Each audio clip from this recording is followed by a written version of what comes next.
Our group had the opportunity to read Disgrace by the South African author John Maxwell Coetzee. J. M. Coetzee was born in Cape Town in 1940.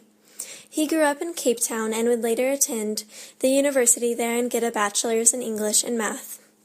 He then moved to the United Kingdom, where he did computer programming, and then to the United States, where he attended the University of Texas, Austin. He later became a teacher at the State University of New York at Buffalo and was involved in anti-Vietnam War protest. He returned to South Africa to teach English literature at the University of Cape Town and retired in 2002 and relocated to Adelaide, Australia, where he would later gain full citizenship. John Maxwell Coetzee is a known novelist, and he has written essays, fictional autobiographies, and is also known as a linguist and a translator.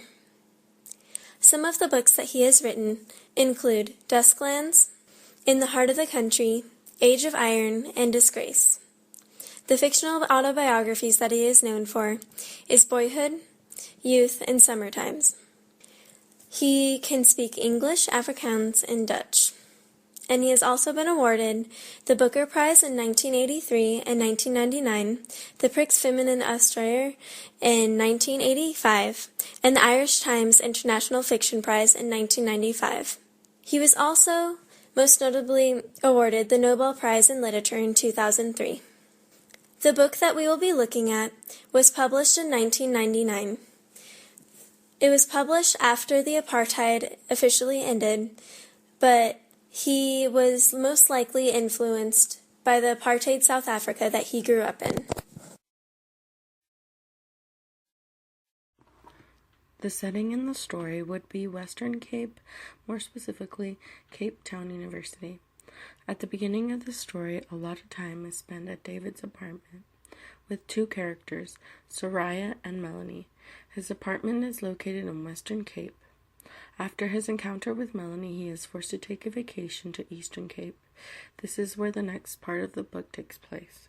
His daughter lives in Salem, and within Salem there's an animal shelter and a market.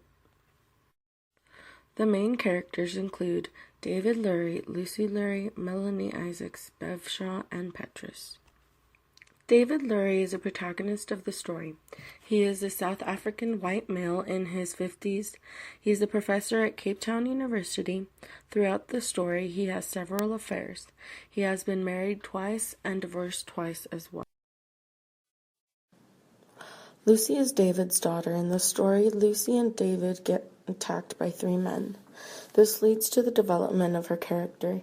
She used to be an earthy woman living on a farm. She worked the land for a living, but after being sexually assaulted, she changed. She became more reserved and didn't want to talk about it to anyone, especially the police. After the assault, she turns out to be pregnant. Melanie is a third-year college student at Cape Town University. She is very intelligent, into her studies, and attends school regularly. This changed after being slightly wooed by David, then had sex even though she didn't want to.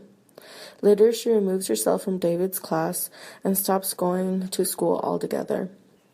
Melanie's father even goes on to press sexual charges on David. Bev Shaw is an Afrikaner woman who is 40 years old and lives in the same town as Lucy. Bev Shaw runs an animal shelter. There she takes care of the animals who are hurt or sick. She also puts animals to sleep when they have suffered enough. She and David have sex. It seems that this encounter was mostly a physical need for both of them. She is also someone David is able to talk to about Lucy. Petrus is around 40 or 45 years old, and he is Lucy's right-hand man. Lucy does not think that he knows the rapist, but he does, and acts as if it were a robbery and nothing more. He offers to marry her until Pollux, the boy who raped her, is old enough to marry her. In marrying Lucy, she will have to give up her lands to Petrus. Some of the secondary characters include Pollux, the tall man, second man, Soraya, Bill Shaw, Ettinger, and Mr. Isaacs. Professor Lurie has solved the problem of sex rather well. His first partner is an escort named Soraya, and he visits her every Thursday to take care of his sexual desire. After he crosses the line by phoning her at home, he turns to one of his students to fulfill his desires. He notices one of his students, Melanie, in the college gardens and says hello. They then start a conversation and he goes out on a limb and invites her to his apartment for a drink of wine. Melanie is hesitant at first, but then agrees. That same night, Melanie is almost caught in Lurie's seduction until he quotes a cliche Shakespeare line and she quickly leaves. She comes over again and they have sex on the living room floor.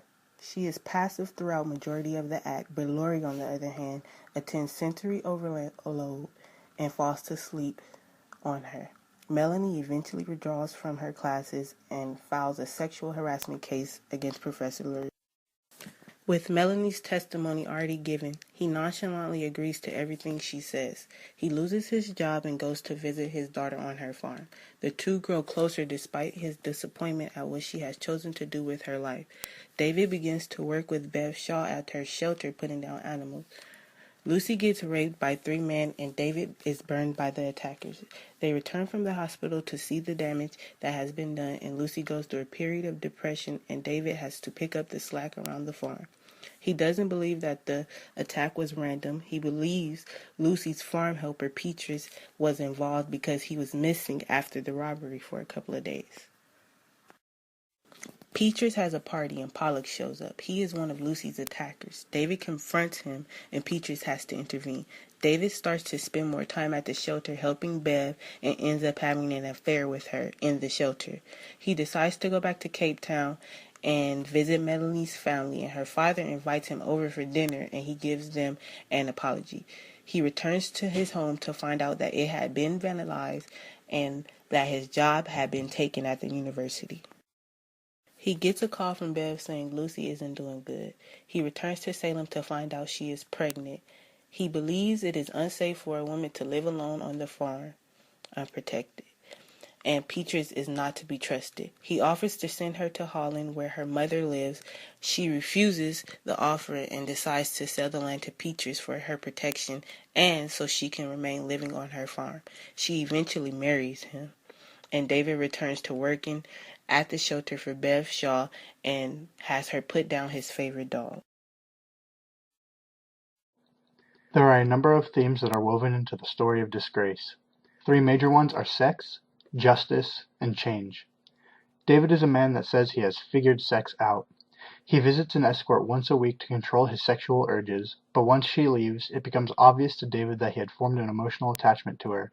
David doesn't know how to form meaningful relationships, something we learn through his explanations about his 2 ex-wives.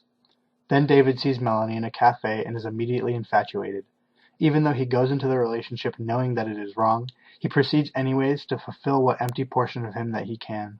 Their relationship is extremely one-sided. In their sexual encounters, David is the only participant as Melanie lays there passively. David himself says it was tantamount to rape.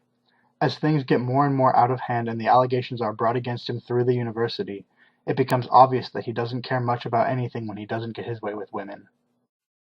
After he pleads guilty to whatever Melanie said about him and refuses to show remorse, he leaves to visit his daughter. Their relationship is simple and complicated at the same time, for Lucy is much different than David. The idea of sex makes its appearance again when the two are sitting on his bed talking. He begins to wonder about her sex life, whether or not she likes men or women, and begins to have sexual thoughts about her while he looks upon her body. This is ended early on before David can act on his thoughts, and is extinguished after they are attacked. Lucy's rape is an event that horrifies David, yet he and Lucy never talk about it without conflict. The schism between them furthers, so David turns his attention to Bev Shaw. He applies himself in the work there of incinerating animals that Bev puts down, and while he was initially disgusted with the place and had no attraction to her, the two of them end up having an affair on the shelter floor, even though Bev is married. The next theme is justice, and it is portrayed quite simply.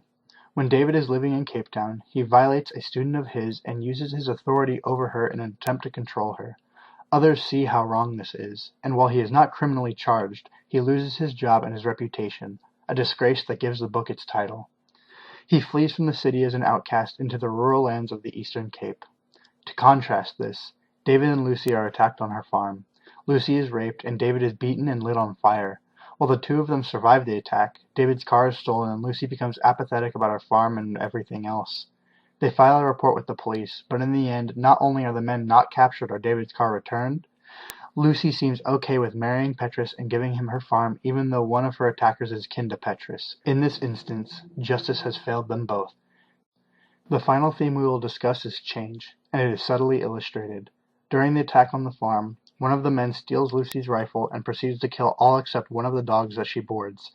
David thinks about it later and muses that the man killed the dogs because black Africans were taught to fear dogs as a symbol of white power and oppression.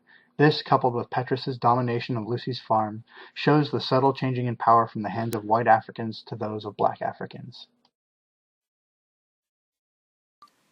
Disgrace was written in post-apartheid South Africa in the late 1990s, reflecting the shift in South Africa after the apartheid and the racial discrimination to injustices that were still largely in effect even with the free elections in 1994. Being that David was secure and established in Cape Town as a professor at Cape Town University, then moved to the Eastern Cape to stay with his daughter in the country, you can see within the transition the contrast between Cape Town and the Eastern Cape region in terms of lifestyles and settings. Cape Town was generally considered to be a part of white South Africa during the apartheid, while the Eastern Cape was considered to be a part of the black South Africa. For decades, systematized segregation created a power struggle that made the racial tension so much more volatile and escalated violence, especially for black South Africans, as seen in the behavior of the three attackers. There are no obvious discussions about race in the novel. However, Coetzee presents black and white women, native marginalized Africans, and semi-marginalized liberal South Afrikaners in the novel vividly. His presenting of women seemingly reflects the feministic point of view, where all female characters are struggling in the patriarchal society. The patriarchal society that David grew up amongst in South Africa lies at the core of his social value that places men above women, especially in a post-apartheid era where women were seen as the new other. Although the patriarchal society was outdated by the time in which the novel is set, 1999, the supposed post-feminist South Africa was undermined by men like David, whose identities were grounded by political and social agendas that gave men power for just being men. Growing up under the influence of the apartheid sort of provided David with both an excuse and a motive for the crime that he quote-unquote commits against Melanie.